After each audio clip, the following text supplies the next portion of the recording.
Badan Nasional Penanggulangan Terorisme (BNPT) dan Densus 88 Anti Teror Polri mendalami dugaan penyimpangan dana Yayasan Aksi Cepat Tanggap atau ACT.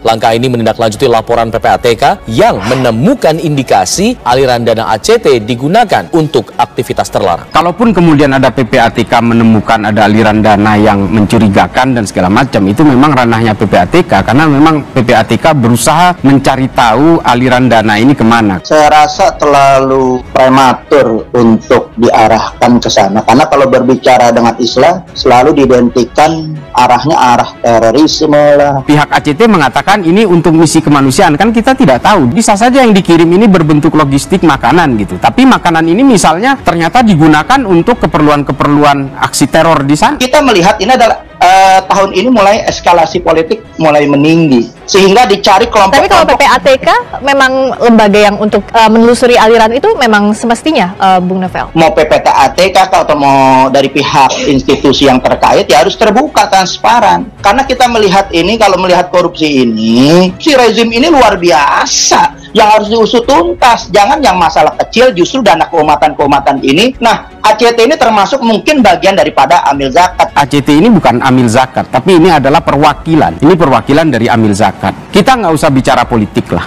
Tidak usah bicara konspirasi ini, korupsi dan sebagainya. Ini persoalan uang Allah ini. Ini betul-betul persoalan akhirat gitu. Ini yang seharusnya membangun hati nurani para pengurus ACT, bahwa bagaimanapun ini adalah uang-uang umat yang harus disalurkan kepada umat. Nah, ini hal-hal seperti ini, janganlah agama ini dijadikan tempat untuk numpang makan gitu.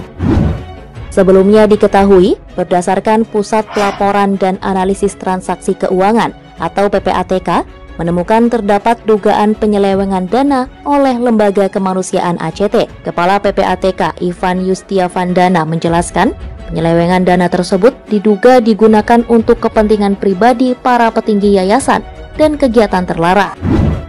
Sebagaimana diberitakan sebelumnya, majalah Tempo merilis laporan terkait dugaan penyelewengan dana donasi ACT.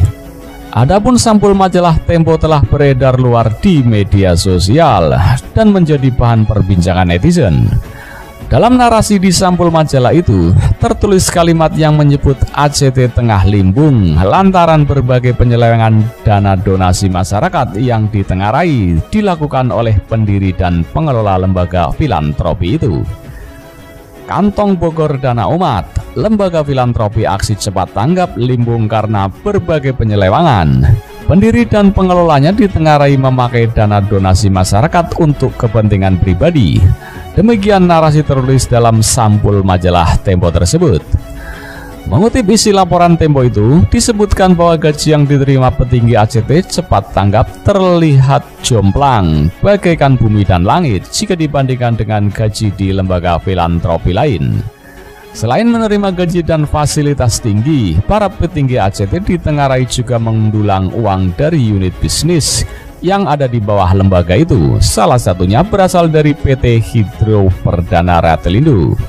Di sisi lain, Kepala Pusat Pelaporan dan Analisis Transaksi PPATK Ivan Yustiavandana mengungkapkan PPATK sudah menganalisis adanya dugaan penyelewengan dana di ACT.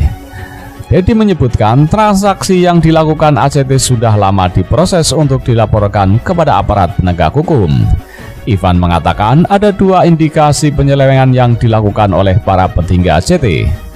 Pertama, terkait transaksi untuk kepentingan pribadi. Kedua, transaksi untuk aktivitas terlarang.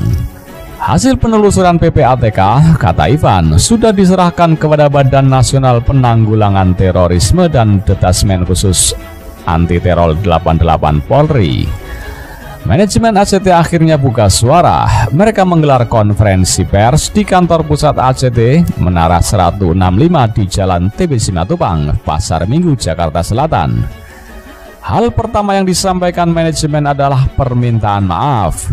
Kalimat permintaan maaf itu ditujukan kepada seluruh warga dan para donatur. Kami sampaikan permohonan maaf atas pemberitaan ini, kata Ibnu Hajar, yang kini menjabat Presiden ACT menggantikan Ahyuddin sejak 11 Januari 2022. Ibnu Hajar bicara panjang lebar terkait laporan yang dipublikasikan Tempo. Dia tak secara tegas membantah tetapi juga tidak membenarkan. Kata Ibnu, laporan tersebut sebagian berisi kebenaran, sebagian berisi isu yang dia sendiri tidak tahu bersumber dari mana. Tapi Ibnu tidak membantah terkait gaji ratusan juta rupiah yang pernah didapat petinggi ACT beserta mobil mewah untuk fasilitas operasional.